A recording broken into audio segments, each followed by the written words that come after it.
Hello friends, एक बार फिर से स्वागत है आपका हमारे YouTube चैनल इनक्रेडिबल कॉस्मोस में, जहां पर हम आपको अंतरिक्ष की अनंत गहराइयों में लेकर के जाते हैं और वहां से उसके बेहतरीन नज़ारे आपके सामने रखते हैं। लेकिन आज ये वीडियो केवल और केवल हमारे न्यूली अराइव्ड सी स्टार की अनबॉक्सिंग से रिलेटेड होने वाला है। इसमें हम कुछ भी आपको कैप्चरिंग करके नहीं दिखाएंगे, उसके लिए मैं एक डिटेल्ड वीडियो अलग से बनाऊंगा जिसमें हम आपको अलग अलग सेलेस्टियल ऑब्जेक्ट्स कैप्चर करके दिखाएंगे। तो पहले सी स्टार S50 के बारे में थोड़ा सा जान लेते हैं, उसके बाद इसकी अनबॉक्सिंग करेंगे। सी स्टार एक स्मार्ट टेलीस्कोप है जो कि 50 mm के अपर्चर और 250 mm की फोकल लेंथ के साथ आता है। इसके अंदर सोनी का IMX2 सेंसर लगा हुआ है जो कि एक ठीक ठाक लेवल का सेंसर है। इससे अगर आप एस्ट्रो फोटोग्राफी करते हैं तो आपको ये ठीक लेवल की एक अच्छी इमेजेस निकाल के दे सकता है। हालांकि बहुत ज़्यादा डिटेल्स अगर आपको चाहिए तो आपको एक्सपोजर टाइम इसको बहुत ज़्यादा देना होगा और कई घंटे का डाटा आपको इसमें कलेक्ट करना पड़ेगा, जो कि एक बड़े टेलीस्कोप में शायद हाफ ऑफ द टाइम में हो जाए। तो चलिए अब इसका ज़्यादा टाइम वेस्ट नहीं करते हैं और इसकी अनबॉक्सिंग करते हैं और आपको बताते हैं कि इसमें आपको पार्ट ऑफ द पैकेज में क्या क्या मिलता है, बॉक्स के अंदर क्या क्या एक्सेसरीज आती हैं, सारा कुछ। प्राइस पॉइंट ऑफ व्यू भी बात करेंगे और आपकी डिलीवरी पे भी बात करेंगे और इसकी अवेलेबिलिटी पे भी बात करेंगे। तो चलिए लेट्स डू इट। तो जैसा कि आप देख रहे हैं, ये बहुत ही हैंडी पैकेजिंग में आता है और एक छोटा सा प्यारा सा कैरी हैंडल भी इसमें दिया हुआ है, तो आप इसको कहीं पर भी आराम से कैरी कर सकते हैं। तो लेट्स ओपन इट। और ये हमने खोला ऐसे और इसके अंदर जब आप जाएंगे तो आपको एक और कैरी केस मिलेगा। ये काफ़ी हैंडी है, उससे भी छोटा है, लाइट वेट है और कहीं भी अभी आप इसको इजीली कैरी कर सकते हैं। इसमें भी एक हैंडल दिया है। मैं जहाँ तक इसको देख पा रहा हूँ और जितना मैं इसको अगर प्रेस करता हूँ ये तो हल्का दब भी रहा है। तो ये थोड़ा मुझे ऐसा लग रहा है कि हार्ड थर्मोकोल और प्लास्टिक को मिक्स करके इसको कुछ बनाया गया है। आगे आपको सी स्टार की बैजिंग मिल जाएगी और इसको ओपन करते हैं। तो लेट्स डू इट। तो जैसे ही हम इसको रखेंगे तो जो जहाँ सी स्टार लिखा है वो हिस्सा हमेशा ऊपर रखना है। तो आपको ये छोटे क्लिप्स मिलेंगे, इसको ऑन करिए और इसमें खोलेंगे हम इसको। ओह वाह! तो चलिए एक एक करके इसको अनबॉक्सिंग करते हैं। तो सबसे पहले ये निकलता है एक ट्राइपॉड, एक मिलता है सोलर फिल्टर, एक मिलेगी हमको चार्जिंग के लिए C टाइप केबल। ये USB to C type cable है, एक तरफ USB एक तरफ C टाइप, और ये राइट एंगल केबल है, स्ट्रेट केबल नहीं है। और ये आपको एक मिलेगा सी स्टार की सेफ्टी गाइडलाइंस, तो ये आपको मिल गया। और ये है हमारा मेन टेलीस्कोप जो है सी स्टार। अब हम इसको साइड में रखते हैं और आगे बढ़ते हैं। आगे बढ़ने से पहले मैं आपको एक बार बता दूं, ये बहुत ही अच्छा कैरी केस मुझे लग रहा है। जैसा कि मैंने पहले बताया, अगर आप इसको प्रेस करते हैं तो ये थोड़ा दब भी रहा है, तो कहीं ना कहीं शॉक एब्जॉर्बिंग भी है। तो ये है। एक ही कंसर्न मुझे लग रहा है कि लॉन्ग टाइम में हो सकता है ये क्लिप्स आपके बाहर आ जाएं, ज़्यादा यूज़ करेंगे जब जैसे भी यूज़ करेंगे, पर फिलहाल के लिए ये मुझे ठीक लग रहा है। अब इसको हम ट्राइपॉड से स्टार्ट करते हैं सबसे पहले। तो ये है सी स्टार के साथ जो ट्राइपॉड आता है। ट्राइपॉड में आगे बढ़ने से पहले मैं आपको बता दूं, ये एक ऑल्ट एज ट्राइपॉड है, यानी कि ऑल्ट एजिमथ ट्राइपॉड है।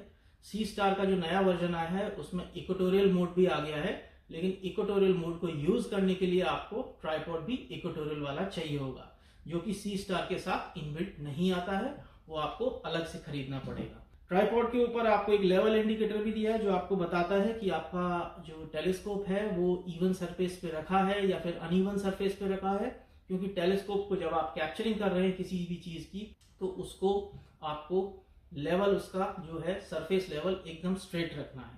तो इसलिए आपको यहाँ पे दिया है। ये छोटा सा बबल है जो आप ग्रीन कलर का देख पा रहे होंगे, मैं आपको फोकस करके भी दिखा देता हूँ। ये जो आप ग्रीन कलर का बबल देख पा रहे होंगे, ये बिल्कुल बीच में रहना चाहिए, इस बीच वाले गोले। तो ये हो गया आपका ट्राइपॉड।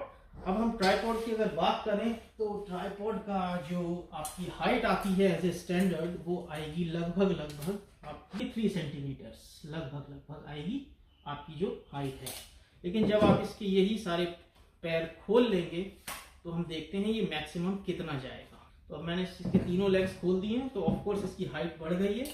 अभी मैं आपको हाइट बताता हूँ। तो ये हाइट आपकी लगभग आपकी इंक्रीज होके हो गई है 36 सेंटीमीटर। तो 36 सेंटीमीटर तक ये आपका मैक्सिमम जा सकता है ट्राइपॉड। और एक एंड से दूसरे एंड तक का जो आपका डिस्टेंस रहेगा दो लेग्स के बीच में, वो आपका लगभग 40 सेंटीमीटर जैसा रहेगा।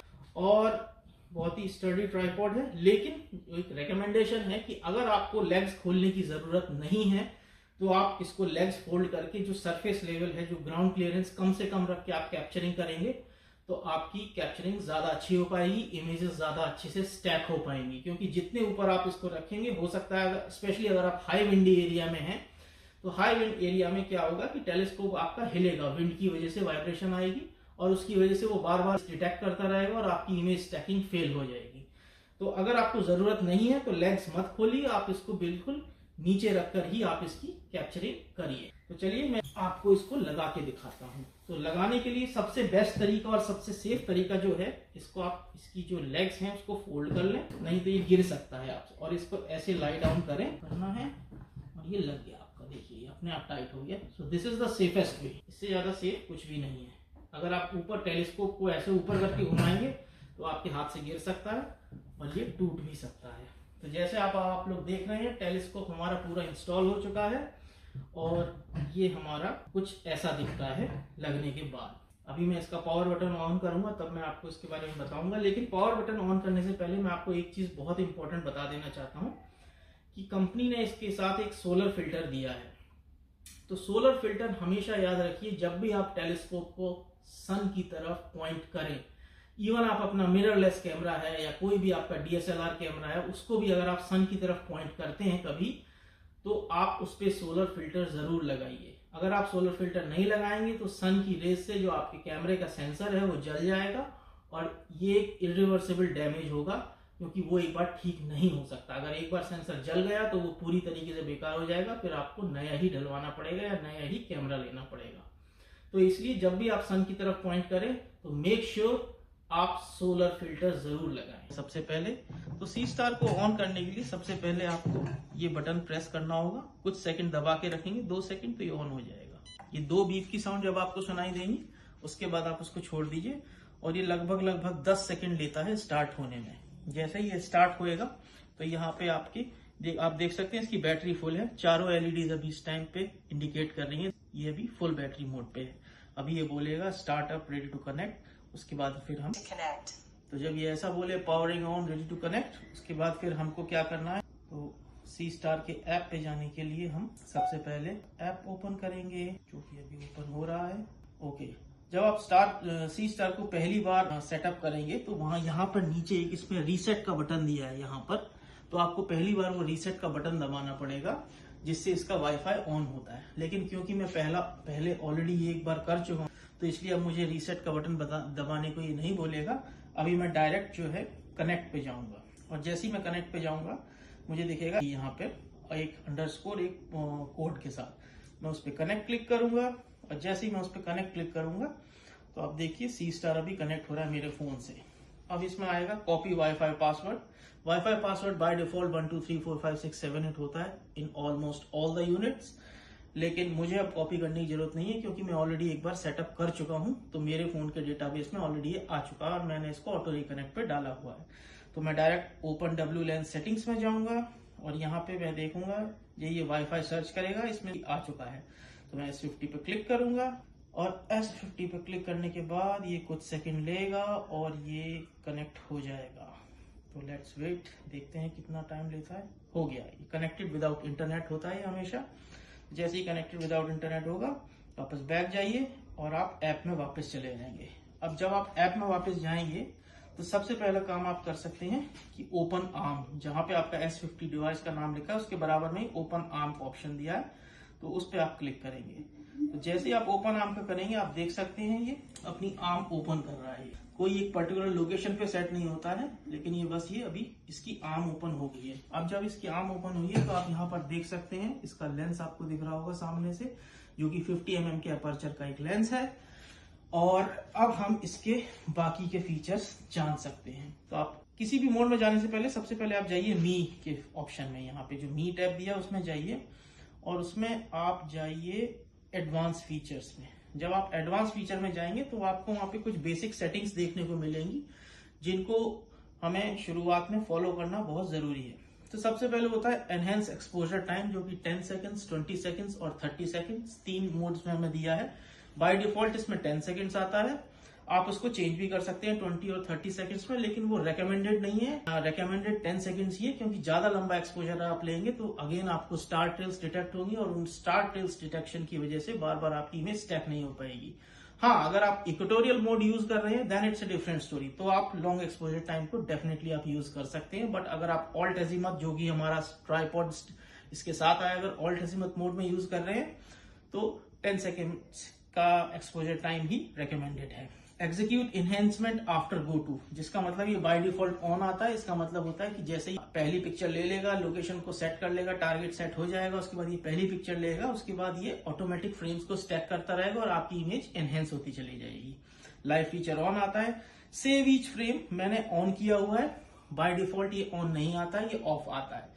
सेव ईच फ्रेम आपको तभी ऑन करना पड़ेगा जब आप किसी पर्टिकुलर ऑब्जेक्ट को क्लिक कर रहे हैं और आपको उसकी इमेज की प्रोसेसिंग किसी थर्ड पार्टी एप्लीकेशन में करनी है, तो आप सेव ईच फ्रेम को ऑन करेंगे। अगर आपको वो सब नहीं करना है तो आप सेव ईच फ्रेम को ऑफ रखिए।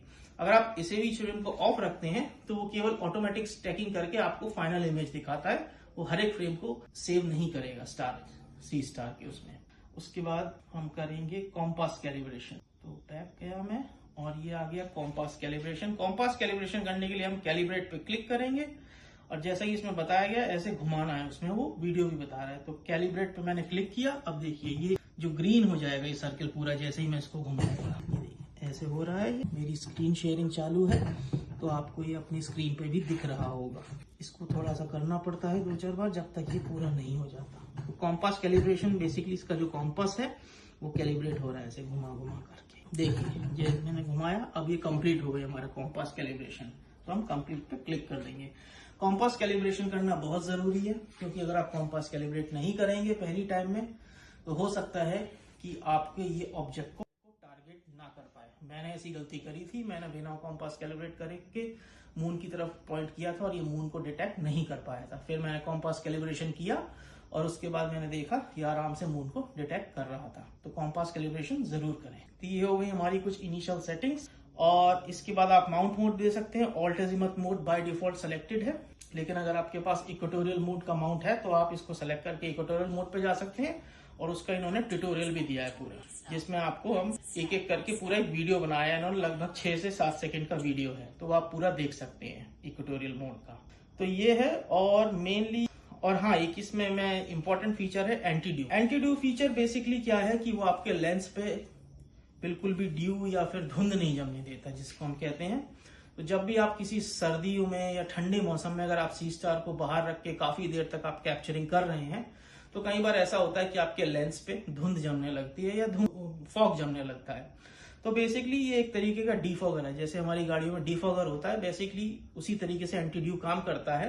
तो एंटी ड्यू में क्या होता है, इसके अंदर एक हीटिंग एलिमेंट दिया हुआ है। जब आप एंटी ड्यू फीचर ऑन कर देते हैं तो वो हीटिंग एलिमेंट ऑन हो जाता है, तो उसकी वजह से आपके लेंस को गर्म रखता है और उस पर फॉगिंग नहीं होती है।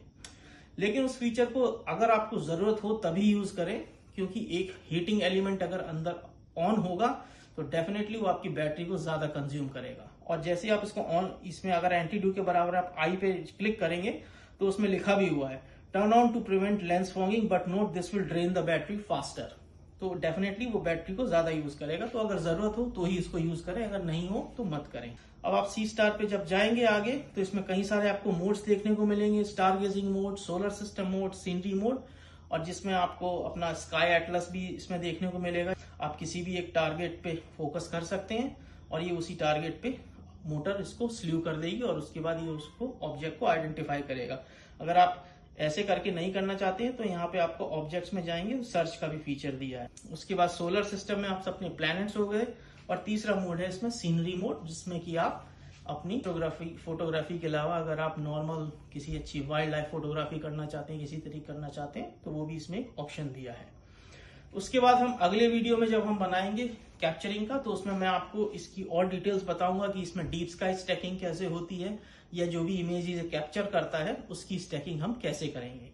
तो आज के वीडियो में फिलहाल इतना ही, लेकिन आप हमारे साथ बने रहिएगा और हमारे चैनल को लाइक और सब्सक्राइब जरूर करिएगा, ताकि जब भी हमारी नेक्स्ट वीडियो आए तो आपके पास नोटिफिकेशन आ जाएगा। तो इस वीडियो को लाइक करिए, ज्यादा से ज्यादा शेयर कीजिए और सब्सक्राइब कीजिए। और तब तक अपना और अपने परिवार का ख्याल रखिए। और जाने से पहले एक last but not the least इसका प्राइसिंग, जो कि मैं पहले भूल गया था बताना। प्राइसिंग के टर्म्स में अगर देखा जाए तो मुझे इसकी कॉस्ट पड़ी है USD, यानी कि लगभग $500, और ये डिलीवरी फ्री आई है इसकी। मेरे से कंपनी ने कुछ भी एक्स्ट्रा चार्ज नहीं किया डिलीवरी का। हो सकता है आपकी लोकेशन पे करें या ना करें, वो आपको उनसे ही चेक करना पड़ेगा। मैंने डायरेक्ट ZWO की वेबसाइट से इसको ऑर्डर किया था, तो मेरे को फ्री डिलीवरी मिली है।